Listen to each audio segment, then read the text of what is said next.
Eh bien bonjour à tous et bienvenue dans cette nouvelle vidéo. Alors effectivement ça faisait un petit moment que j'avais rien publié sur YouTube. J'ai été pas mal occupé ces derniers temps, vous avez pu le voir si vous me suivez sur mes autres réseaux. Mais donc du coup aujourd'hui, eh bien ça y est, on retourne dans les tropiques, on retourne dans cette magnifique forêt, la forêt de Marlong. Alors comme vous avez pu le voir dans le titre, eh bien la forêt de Marlong c'est la dernière forêt. Mais pourquoi la dernière? À La Réunion, il en reste quand même pas mal de forêts, non? Eh bien, c'est ce que je vais vous expliquer aujourd'hui et en même temps, je vais vous présenter la biodiversité ici, absolument incroyable, et bien de cette forêt qui est absolument magnifique. Allez, c'est parti!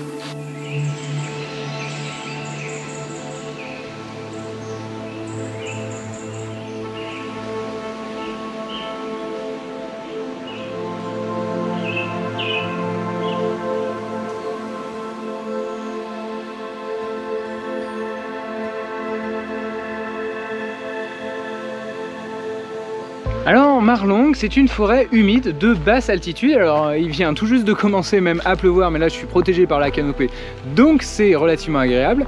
Mais donc Marlong, c'est une forêt mégatherme hygrophile de basse altitude, hein, c'est comme ça qu'on les appelle, située entre 150 et 800 mètres d'altitude.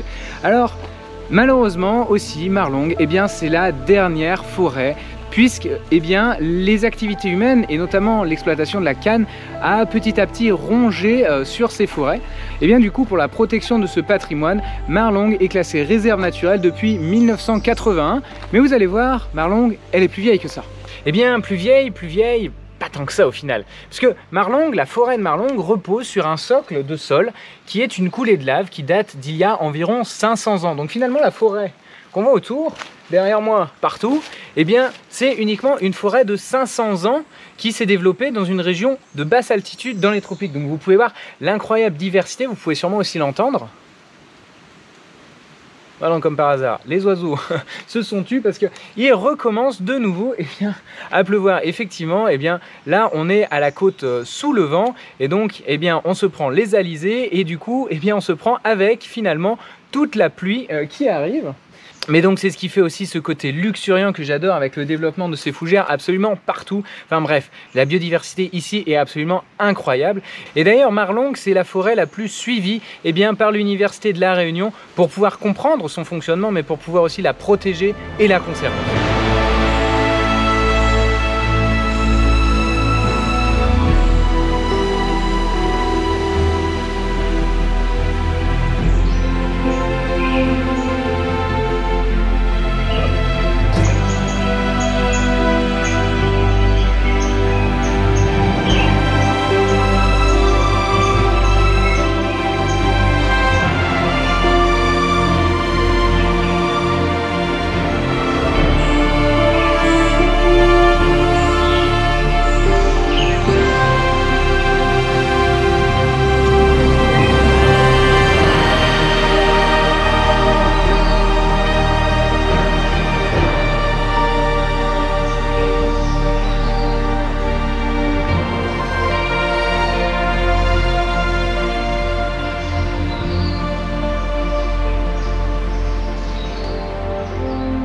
Alors au détour de ma balade pour finalement un peu explorer et prospecter cette biodiversité, je suis tombé sur cet arbre là, donc que je serais un petit peu bien à mal de nommer puisque les feuilles sont un petit peu hautes pour la détermination.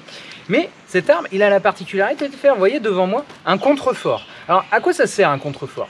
En fait, ça sert simplement à retenir l'arbre, hein, c'est juste une racine, la racine qui s'est ensuite développée en long pour pouvoir être mieux fixée dans le sol. Puisque, effectivement, en Marlong, il y a assez peu de sol, hein. On est tout de suite sur de la roche volcanique et le sol est seulement composé de la décomposition finalement des végétaux morts, des feuilles, des branches, etc. qui, au fur et à mesure, s'accumulent. Sauf que, comme je vous l'ai dit, Marlong est relativement assez jeune, donc il y a relativement assez peu de sol. Et pour s'accrocher à un tel arbre comme ça, là, où lui doit bien faire dans les 30 mètres. Alors du coup pour se retenir, il y a ces petites structures là, ces contreforts qui donnent tout de suite des allures imposantes à l'arbre. Et là je vous assure que celui-là, il va pas bouger même en cas de gros cyclone. Quoique, des fois je crois que ça se coupe pas mal. Effectivement, ça se coupe pas mal de temps en temps parce que vous pouvez voir que celui-là d'arbre, même avec quelques contreforts, là je suis sous un arbre, juste ici. Voilà, je peux même entrer complètement. Enfin bref, vous voyez qu'il y a assez peu de sol finalement, et les racines, eh bien, ont du mal finalement à se frayer un chemin parmi les cailloux. Mais aussi, ce qui fait que l'arbre va tomber, c'est pas forcément les événements climatiques comme un grand vent, mais c'est aussi beaucoup la pluie. Et oui, parce que sur ces arbres-là, souvent ces gros arbres qui sont là depuis un certain temps, on a une certaine quantité de mousse autour. Alors de la mousse qui va se gorger d'eau lorsqu'il pleut. Il faut savoir que lorsqu'il pleut, un arbre qui a une belle couronne de mousse, on va dire, eh bien peut doubler son poids. Alors pour peu que le sol soit un petit peu instable, parce que pas très profond, qui est en plus à un petit peu de vent et que l'arbre soit relativement haut aussi, eh bien l'arbre qui double son poids, alors ça c'est peut-être pas fait pour supporter 2 fois plus de poids, et bah du coup il bascule. Et quand il bascule, il entraîne avec lui, voilà, tout le caillou volcanique qui était dessous. Mais vous pouvez voir que le caillou il est quand même assez friable, hein. Moi j'arrive à casser du caillou avec les mains comme ça veut bien dire que l'érosion ici est aussi, l'érosion et l'altération pardon, est aussi super importante, et c'est ce qui fait la dynamique paysagère de cette forêt, et ça c'est absolument incroyable.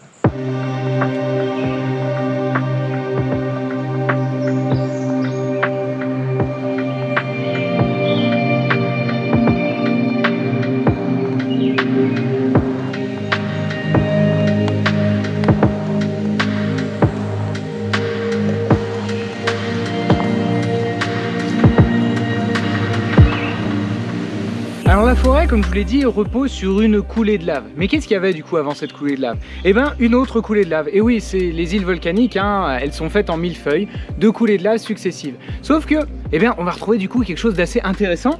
Et ben, regardez-moi ce trou. Voilà, hop, je peux y glisser mon pied et je touche même pas le fond. Voilà, je vais même rester coincé. C'est con. Hop, est-ce que je vais arriver à m'en sortir? Hop là, hop là. Voilà. Vous voyez, eh bien ce trou, qu'est-ce que c'est? Ce trou, eh bien, c'est l'empreinte d'un tronc qui était là avant la coulée de lave il y a 500 ans. Alors, ce tronc est resté en place et finalement, au fur et à mesure, eh bien, a soit brûlé et s'est décomposé de l'intérieur, mais en restant en place et en tenant tête à l'éruption, en tenant tête à la coulée de lave. Et du coup, eh bien, on n'a plus que son empreinte. Alors ce genre d'empreinte aussi, je vous rappelle qu'on peut en voir dans les tunnels de lave, et j'avais fait une vidéo, ça remonte un peu, sur les tunnels de lave, où finalement, eh bien, vous avez vu ce même genre d'empreinte fossile de biodiversité. Ici, je peux vous dire qu'il y a 500 ans, il y avait un arbre. Eh bien malheureusement, Marlon, comme un peu toutes les forêts réunionnaises malheureusement, n'est pas exempt d'espèces exotiques envahissantes. Et là, je vais pouvoir vous en montrer finalement au moins 2 ici, une animale, une végétale. Alors, on va commencer par le végétal, tiens. Et juste à côté, voilà, j'ai cette plante-là, donc que je peux allègrement arracher, hein. C'est une plante exotique envahissante qui fait ces feuilles-là très douces, à une forme assez particulière, une nervure qu'on dit palmée depuis la base, voilà. Et bien ça, c'est tabac-bœuf, Clidemia hirta, et c'est une des plus grosses pestes végétales et qui explose en plus ces derniers temps à l'intérieur de cette forêt. Alors pourquoi? Eh bien à cause d'une autre espèce exotique envahissante que là je ne vais pas pouvoir vous montrer puisqu'il s'agit d'un oiseau, mais eh bien le bulbule orphée ou le merle de Maurice finalement. Alors cet oiseau là raffole des petites graines. Que fait cette plante là? D'ailleurs que je vais pouvoir enlever, voilà. Eh bien, cette plante-là, elle fait des petites graines que le bulbule orphée raffole. Et finalement, elle était déjà présente avant l'introduction du bulbule orphée. Alors, quand l'oiseau est arrivé à La Réunion, principalement pour de l'élevage de particuliers qui souhaitaient avoir un oiseau exotique au milieu d'une île qui est déjà quand même pas mal tropicale, eh bien, cet oiseau-là s'est échappé des volières et a trouvé que ces petites graines-là, eh bien, c'était extrêmement bon. Et bah, du coup, il en a répandu partout. Et c'est pour ça que maintenant, on se retrouve, enfin c'est pour ça en grande partie, que maintenant on se retrouve avec cette plante-là vraiment partout. Et bah ça, c'est dommage parce que ça va venir, eh bien, vous voyez, recouvrir le fond de cette forêt. Donc là encore, il y en a quelques-uns ici. Ici on est dans une zone qui n'est pas très touchée par Clidemia hirta, mais certaines zones des fois c'est terrible. Et je vous ai dit aussi une autre espèce exotique envahissante, animale cette fois, elle est juste devant moi. Bon là c'est ce qu'il en reste. Un escargot qu'on appelle acatine et qui vient lui de Madagascar.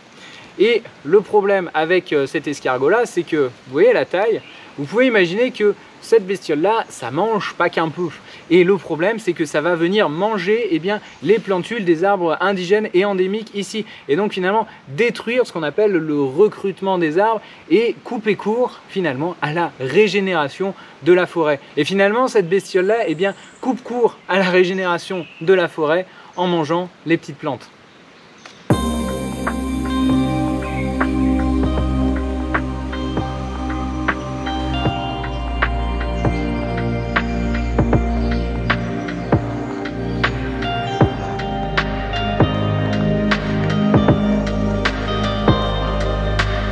Alors pendant qu'il est juste là, voilà, un petit oiseau la vierge, la Terpsiphone de Bourbon, il continue. Juste là, vous voyez, magnifique. En plus, ça approche, waouh, sublime. Voilà, reconnaissable. Alors ça, c'est un petit mâle, il est reconnaissable à son casque bleu. Et eh bien, ces plumes qui sont orangées, et ça fait partie, moi je trouve, d'un des petits oiseaux les plus magnifiques de cette forêt. Voilà. Alors je vais vous parler un petit peu eh bien, de la dispersion des graines. Alors effectivement, pour une espèce végétale, disperser ses graines, c'est très important. Pourquoi? Eh bien déjà pour pouvoir se maintenir sur un lieu donné et pouvoir faire eh bien, un suivi de la génération. Mais aussi pouvoir à terme étendre sa répartition spatiale.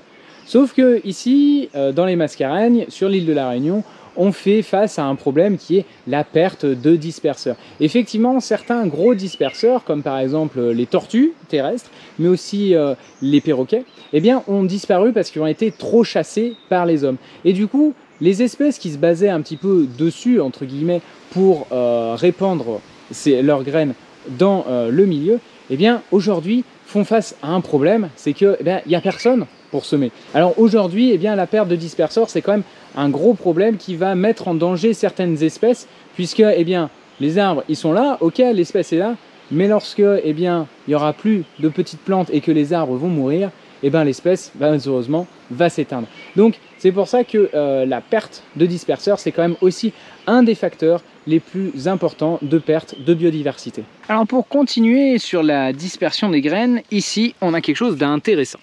Donc voilà, là, on a des graines qui sont fraîches, qui ont dû tomber cette année. Là, ici, on a une graine qui a commencé à se décomposer un peu. Alors, vous voyez que ce qui va... si la plante arrête de m'embêter, mais je ne vais pas trop la déranger, voilà. Ce qui fait décomposer aussi principalement ici, eh ben, c'est la présence de champignons, bactéries qui vont venir faire exploser la coque, la dégrader au fur et à mesure, pour finalement arriver à la fin à ce genre de choses. Où là, finalement, le fruit a entièrement été dégradé, et ce qui reste dedans, si j'y arrive, ce qui reste dedans, c'est la graine. Et après, la graine, eh ben, elle va tranquillement germer à la surface du sol pour redonner des petites plantes. Alors là, la plantule, je serais incapable de vous dire laquelle c'est. Mais donc, vous voyez, ici, vous avez au même endroit, hein, juste le cycle de régénération depuis le fruit qui contient la graine, qui est décomposé, puis, eh bien, qui va ensuite pouvoir redonner la plantule.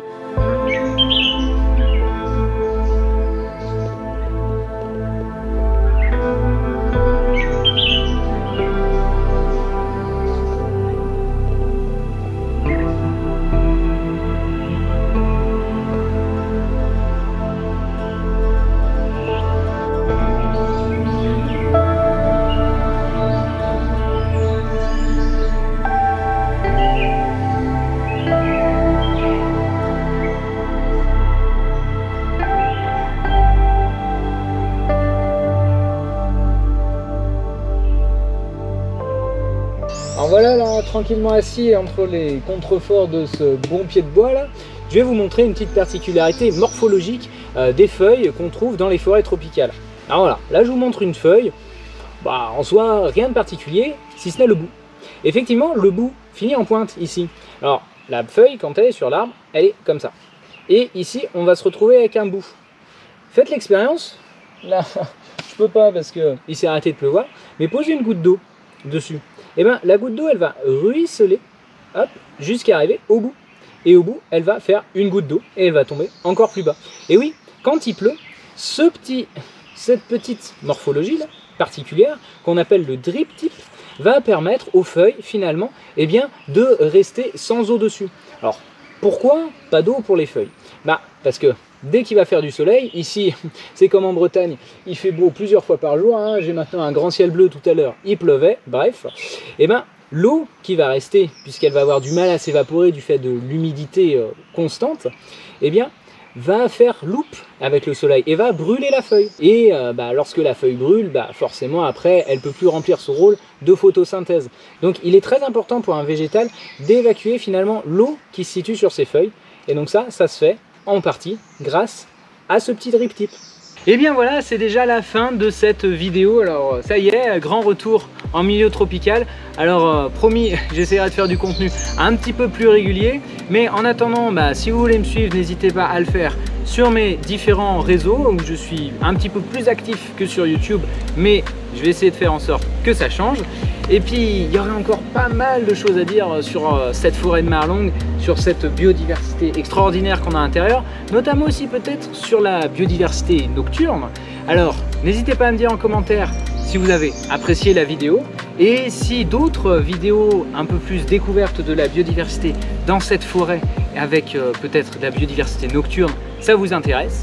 Alors si cette vidéo vous a plu, n'hésitez pas à laisser un like, à vous abonner et à partager pour faire découvrir ce que ce tout petit reliquat de forêt peut cacher finalement comme biodiversité. Et d'ici la prochaine vidéo, moi je vous dis portez-vous bien et partez à l'aventure.